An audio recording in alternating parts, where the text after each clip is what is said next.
2007,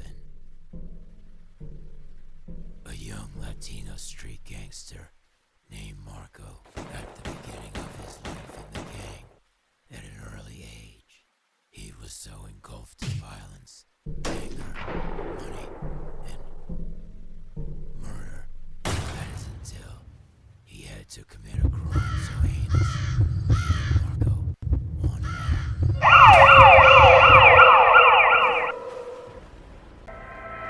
In 2008, after Marco committed the crime, he then thought of his own family and son.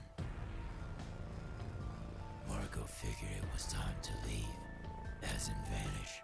The only way he could hide himself with his beloved family was to flee east, as he knew he could not flee to Mexico. But there's an issue. As Marco moved east, he realized it wasn't as easy to escape the cartel as he thought, even without a cell phone. One night, Marco was interrupted by a knock on his back door. To his shock, it was the man who inducted him into the gang 12 years prior, Luciano Venga, and he was not pleased. Give me your wife and child, Marco. Chelongo. My family is asleep, bro, but I will do as you say. Just please, let me tell them peacefully.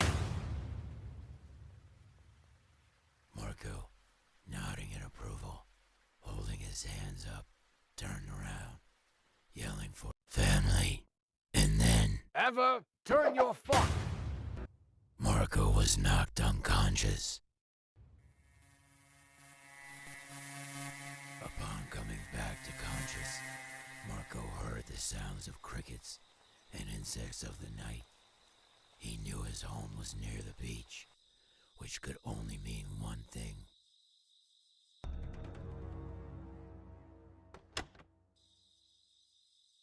You're fucked, Marco. You're coming with us. And I thought I could count on you. But it's obvious you run shit, then you really run. No, Amihito, please.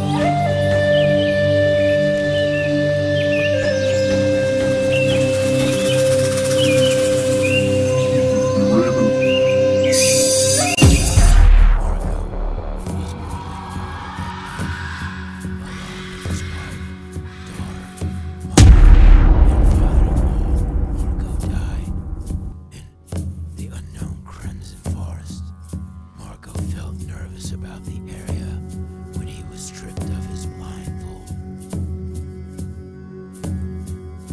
What you must understand is that at the beginning of Marco's gang life, he was an Aztec deity worshiper. Well, let's just say he sold his soul, his entire consciousness, to Tezcatlipoca.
The Shade.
son.